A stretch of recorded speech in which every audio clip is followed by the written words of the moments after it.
RotoGrinders! Welcome to RotoGrinders Today. I'm Jordan Cooper, a.k.a. BlenderHD, BlenderHD. If you want to follow me on Twitter. And it's Thursday, March 21st.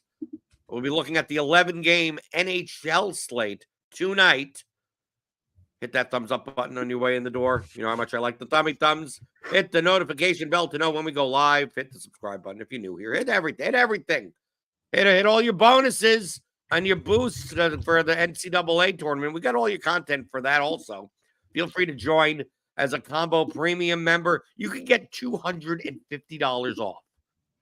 You heard that right. $250 off a 6-month combo premium subscription here to RotoGrinders. Just click on the link in the description.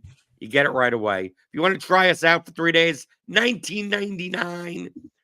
Use all the projections and lineup HQ and the tools, sim labs, all the sports, all that. This is all the stuff that I use in order to be profitable in DFS, props, and pick'em. Joins me today, TJ ZWARYCH. Tuesday, you weren't on Tuesday. I did very well in NHL. I did, played, I hand-built a couple of lineups, turned like 400 into like 2,800 bucks. Just simply using our projections. And TJ, I did that all without having to play a player under 3K. Wow, that's impressive. You must have got really lucky that night then. people like the meme that I call you Dollar General. So I do that on other shows now. I just say, like, what's the Dollar General stack of the day where you're not spending more than 3K on 3 people that are all correlated together? Because obviously today, TJ, you want to be able to play Connor McDavid, David Pastrnak, and Nikita Kucherov together, right? Like, you want to be I don't necessarily need to play 3 people on different teams together, but if I want to get an expensive line 1 together, that's sometimes that you got to do what you got to do. You got to get those 3K guys in there. You got to mix in a San Jose line 2. We'll be talking about San Jose, but we have 11-game slate. I don't, as of right now, I mean, we're waiting on some news. So, I mean, I see in our NHL Discord, which you should definitely join. It's free. RotoGrinders.com/Discord. We may be getting Dylan Larkin back for the Red Wings tonight. And Barkov for the Panthers is a game time decision. I care more about the Barkov news than the Dylan Larkin news. Although obviously the Red Wings are viable. If Dylan Larkin's back, you're probably not going to play much. Obviously, lines are going to be moving around a bunch, but they've kind of priced some of these guys up with Larkin gone. But Florida, on the other hand, we'll have to pay attention to. But the chalk of the slate, probably the best matchup on the slate, is going to be in the latest game, and that's the Tampa Bay Lightning. I think Kucherov is going to be he's the highest projected player, raw point player on the slate. Currently, probably be the highest owned, stud on the slate. And with Anthony Duclair moved on, I mean, this is an Anthony Duclair revenge game, right? Because he was traded from the Sharks. So he's only 4,200 sitting on line. I'm sure he's very angry about that. Yeah. I think it's less of a revenge game and more like he wants to give them a thank you gift. Yes. Right. Outside of Kucherov and I guess Point at 7,500. I mean, I would, if you want to play power play 2 type of lines on the Lightning, I think Duclair, Point, Kucherov, Stamkos, Cirelli, Hagel, Esamon, Paul, Hedman, Radish. I think all these guys are viable. I think the problem here is that, that's like the clear spot of the night. I don't know what the ownership is going to look like on Tampa Bay, but I'm not even sure that if you play line 2, line 2 may even be 10% owned. How much interest do you have in the Lightning? And is this a spot where maybe you want to go a little bit more? Would you rather just eat Tampa Bay power play 1? If you had 3 choices on this slate, would you rather eat Tampa Bay power play 1 at chalk. Get a little bit different and play like line 2, power play 2, or would you rather just not play any Lightning and then just kind of at that point kind of play whoever you want out of the? I mean, it's an 11-game slate. It's not like it's a small slate. You got 22 teams to choose from. So if you don't play the Lightning, it's 21 teams to choose from. Are you too scared to just fade the Lightning against San Jose? Because it's 11 game slate, the most likely thing I would do would be fade. It is scary for sure, but it's 11 games. If Kucherov scores 1 goal and has 1 assist, and then everybody else just kind of has 1 point, that's fine. You're going to be fine with a fade on that one. You'll be able to do better on 11 games. So I do think, because like we're seeing like 20% potential ownership on and never mind, that's his projection beside him. We're probably going to see hefty ownership towards Kucherov, and if they do end up picking up ownership, then I'm going to be then I'll look to fade. If they don't, like if it's not that crazy, if they're comparable to the top, to the second, third, and fourth stacks today too, then yeah, I'll take some shots. If we do want to stack up the power play 1, you can do a Dollar General game stack with it. If you use like a cheap solid goalie like Saros with Point, Kucherov, Stamkos, and Hedman, well, what does it leave you per position? 32.25. Who can you plug in for 32.25 per position? You can do a 3-man stack with San Jose line 2. You can do their entire line 2, Zadina, Eklund, Kunin, and it saves you enough money for a 3K-ish defenseman. So it's doable, and you can do it with a game stack. I feel like I would actually probably be more likely to go the fade route if they do pick up ownership. But I do agree with you that the San Jose lines are, if I had to choose cheapness, that would be where I go, because I mean it's not like the Lightning have great defense. So the Lightning can score 6 goals, but they may give up 2 or 3 in the process. Yeah. And these guys are so cheap. I mean, outside of Zetterlund at 4,700 and Granlund at 5K, who are obviously the 2 best players. These guys like Eklund, who's on power play 1, is cheap at 3,500. You got, I mean, Zadina has no floor, but obviously could show up with a goal at 3,300. And even the defensemen. I mean, you got like Addison and Thrun, right? They're on power play units and they're cheap. I mean, you could always play Mario Ferraro for, the block bonus, I guess, at 4,400. I mean, I'm not opposed to that to either stack the game. I'm also not opposed that if you're fading Tampa Bay, to make sure you do get exposure to San Jose. And I don't mind any. I don't think I would play 4 guys. I mean, you're Dollar General, so you're trying to put Zadina, Eklund, and Kunin together. I think I'm much more likely to. I like going down the middle. I mean, a lot of my success comes with fading the higher price guys and hope they just don't score 40 points. So, I'm not sure if I'm going to need 3K players in my lineups, but if I had to choose which direction to Tampa Bay that I go, I think I prefer playing line 2, playing a Cirelli, Stamkos, Hagel lineup, and then possibly also playing Hedman with them. And you play Hedman at 6,200 because he's the best projected defenseman on the slate. And getting 20-plus points at a defenseman is a very big premium, especially in smaller field contests. I would just be concerned about playing any multiple players that are correlated to Kucherov without Kucherov. Yeah. Yeah, I agree with that. I think I still probably would be more likely to do like the Duclair Point Kucherov route if I wasn't going to stack the whole power play 1.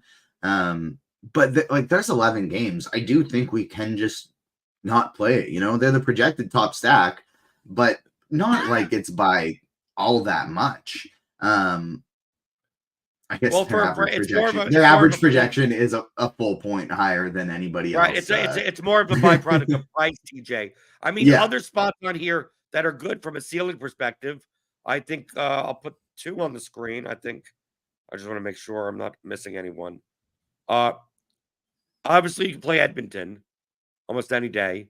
They're facing Buffalo. Connor McDavid's always in play. I mean, Draisaitl's always in play. Like all these guys, their power play 1, line 1. They're mixing and matching now. Like Nugent Hopkins is now skating on line 3. So you don't get like that full correlation anymore. But I mean, I'm not someone that plays Edmonton regularly because they're very expensive. But I mean, they could score a bunch of goals against the Sabres and be much less owned than the Lightning today.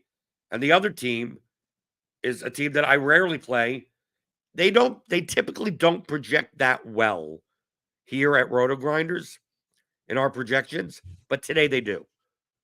And especially because from a pricing perspective, outside of the Lightning, not many other teams have great point per dollar values, and that's the Vancouver Canucks against the Canadiens.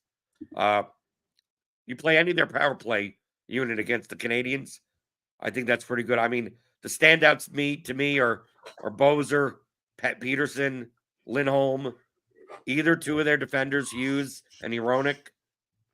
What are your thoughts on Edmonton and Vancouver?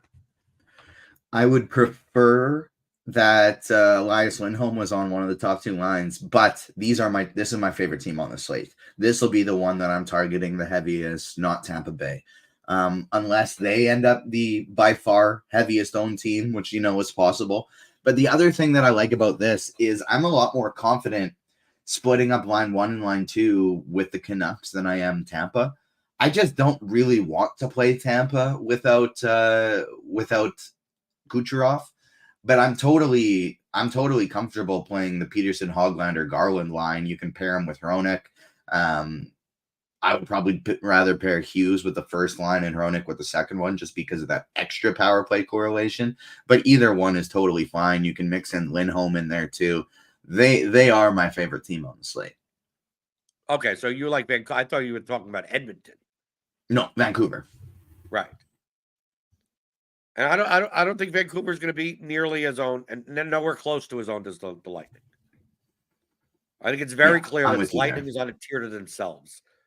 And a lot of people don't like playing. Vancouver's a tough team to pick out. Like, I mean, they're not as bad as like the Carolina Hurricanes, but they're a team that they spread out the minutes enough where it's not really clear that you could pick the team. Dallas has gotten like that also, where it's like, oh yeah, I think this team's going to score 7 goals, and you pick 3 guys, and they all have like 3 points, and you're like, how did 3 fantasy points, and you're like, how did that happen?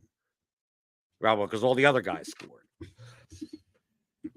Okay, so these are like the top level teams.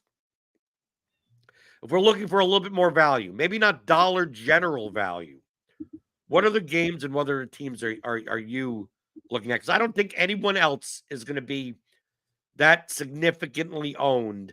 It really depends on this Barkov news, because I think Matthew Tkachuk is always in play, and pairing him with Bennett and Rodriguez, 4,800, 3,300 in line 2 is absolutely viable. But if Barkov doesn't play, I mean, all these center minutes are going to just start moving up. And Bennett may end up on line 1. Lundell may not end up on line 2. We may get a little bit of value, or they may just mix. I mean, who knows? It may be in a complete blender. Bennett probably ends up becoming like the best value on the slate if Barkov's out, I would assume. Well, it's either going to be Bennett or Lundell. The question is that what happens on power play 1? I mean, if Bennett moves up to line 1 and is going to be on power play 1, 4,800, that's going to be the value of the entire slate. Even if Barkov's in, and this would then be a little bit sneakier, that would be it's not quite Dollar General stack for me, but like a Bennett, Rodriguez, Lundell, Tarasenko power play 2 stack, that'd be something I'd be interested in. Probably more a 2-man, either do Rodriguez and Bennett together, and then if I did, I'd want Tkachuk. But Lundell and Tarasenko as a PP2 line 3 stack together, those are guys with some offensive ability, even though it's a line 3. So I like Lundell, Tarasenko, maybe throw in an Ekman Larson as a mini stack there too. So what other games are you looking at? In terms of for value, literally you don't even have to change the screen. The next one I would be looking to is actually this St. Louis Blues team. It feels gross, but we do like targeting teams against Ottawa. We have all year. Either they're line 1 or line 2. I'm perfectly fine targeting. Line 1, super cheap, power play correlation. Line 2, you got Kyrou on power play 2 right now, so maybe he's like, I would just kind of do the Saad, Buchnevich, and Kyrou approach, and not worry about power play as much. But that first one, I like it. Like Neighbors, Shen, and Thomas. It doesn't feel great, but that's one of my favorite value stacks on the slate. No, I'm with you. I mean, Braden Shen is 3,900. He's at the winger position now. He used to be center eligible. I think he'd be more valuable in the center slot than he would be in the wing slot. It seems like recently, like I tend to want to play more wing eligible players than center eligible players. So finding center eligible players to play has been a little bit tough for me. I'm with you on the Blues. I think that Ottawa's a great matchup. I mean they're underdogs, but not by much. And even on the Ottawa side, I mean, the Blues are a good matchup also.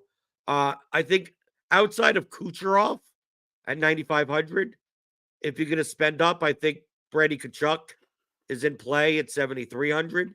He projects very well. I mean, he's in like the same range as what you would play like Leon Draisaitl at 8,100.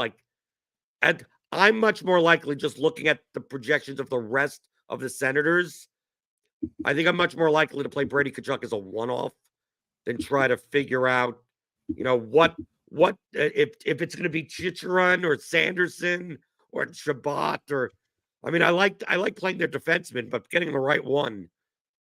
I mean, you could one could have 26 points and one could have 3 points, and it's the same spot. I mean, Tim Stutzel is there at line 2. Yeah, I kind of just look at it as maybe play Brady Tkachuk as a one-off and then move on. There's not that much value necessarily on Ottawa. Yeah, I couldn't agree more. Not a lot of value. I would be more of a mid-range. I'd go to them I'd go to them more and as just like a mid-tier build. Sorry, I just got a little bit distracted here at my other job with the Agents of Fandom. We got our very first ever TV trailer quote. So it's like our name is in the TV trailer for a movie. Oh, really? What movie? Monkey Man. It's a new action thriller with Dev Patel, his directorial debut, and he's starring in it too. We are in the Agents of Fandom are in the movie trailer right now, so that's pretty cool. So you can find that on YouTube? Yeah. Here, I'll see if I can. I'm gonna try and send Steve the picture, see if he can throw it up on the screen because it's pretty cool.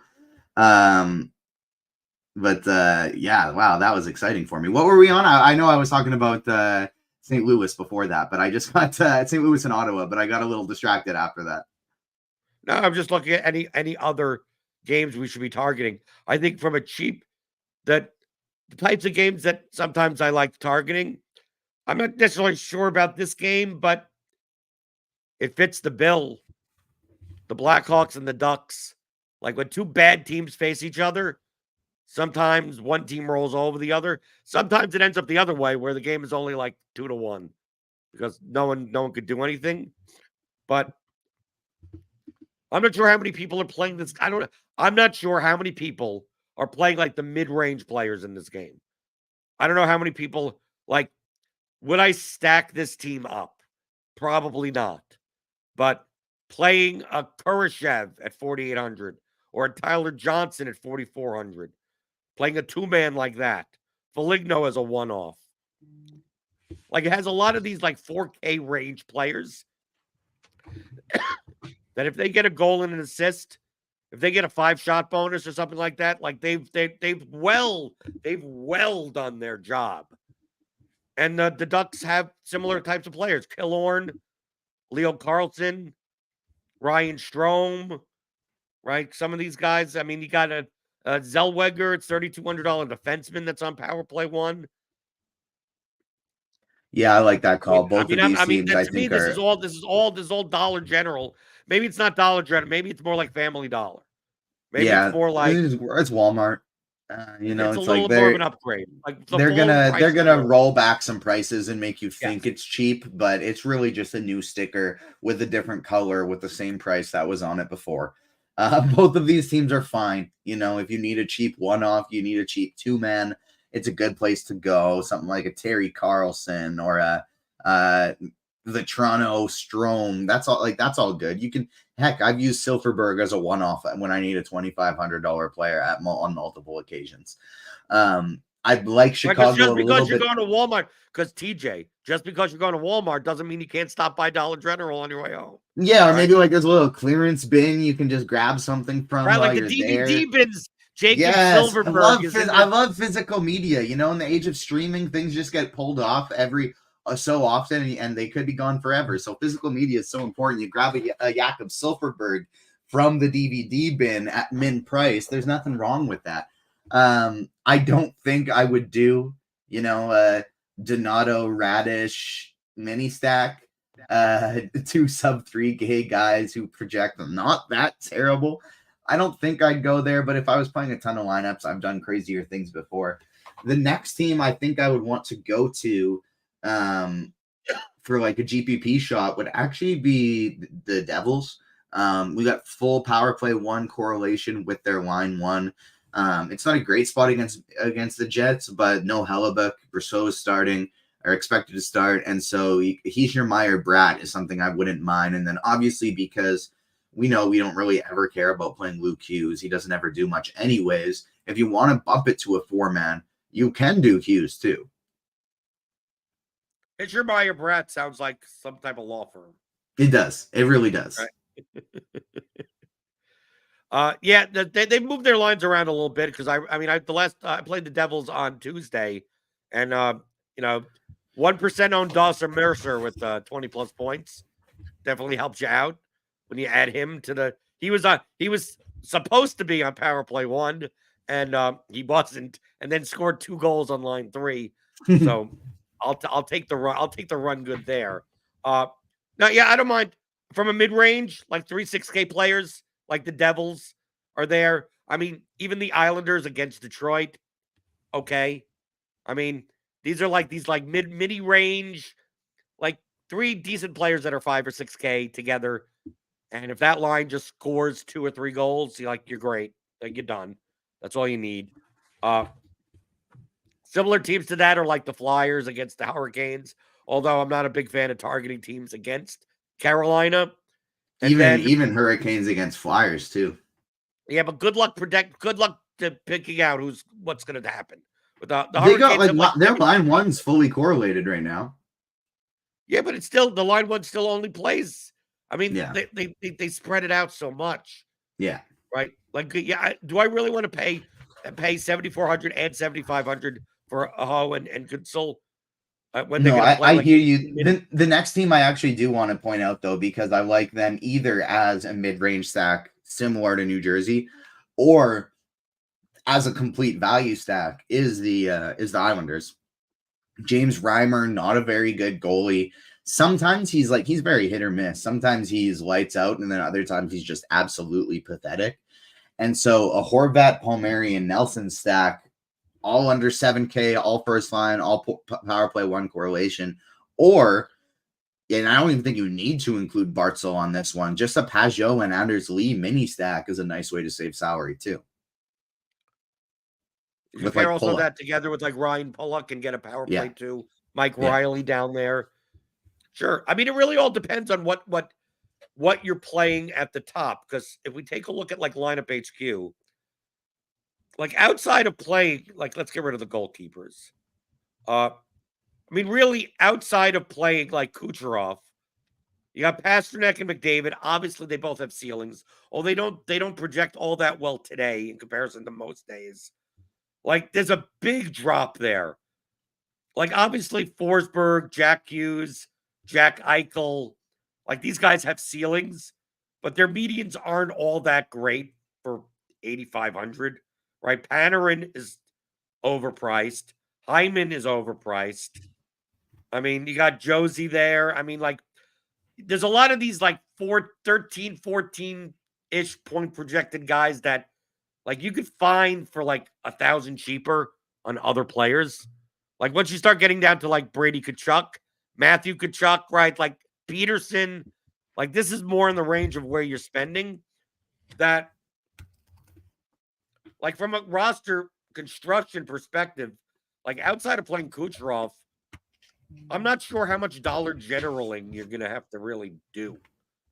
I agree. The mid-range to me looks a lot more exciting than the lower half of than the Stars and Scrubsy side of things for me today. Tampa's in a great spot. Edmonton's in a great spot, but there are enough of these teams with line one, power play one, correlation, and are in decent enough spots on an 11-game slate. I don't think we need to force those stacks in today.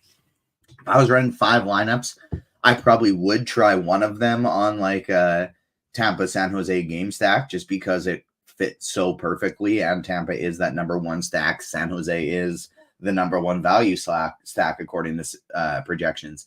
But that's probably going to be a pretty high-owned way to go about things. And so for tournaments, I would rather stick in the mid-range, I think. You can get all of our NHL content if you're a premium member. Get Lineup HQ with our player projections, ownership projections. They get updated all the time. Like, literally, while we've been on here, the projections have been updated 3 times. Okay, so it gets updated all the time. You get starting lineup page, you get the DraftKings stack values. You know, I mean, a lot of the stuff that we talk about comes from this. You get the slate summary, you get the expert survey, you get everything. The props and pick'em tool for NHL, you get all of it. Get a combo premium membership. Remember, like what I said in the beginning, if you want a 6-month combo premium subscription, you get $250 off. I mean, that's like ridiculous. It's like you're getting 2 months for free, right? And if you just want to try it out for a day, it's like $20, right? $19.99. Try it out for 3 days, right? We got NHL, we got NBA, MLB will be coming back next week, right? So it's the perfect time of the year for a combo premium subscription here at RotoGrinders. TJ, are you doing it? You're in Canada. Do you care about college basketball? Yeah, I still enjoy. I'm probably not going to play any like DFS for it, but I got a few bracket contests that I'm doing with friends and larger groups, things like that. So I'll still be following, and I actually got to finalize that as soon as we are off the show today because I haven't done it yet. And so I'm going to quickly get to that right after we're done.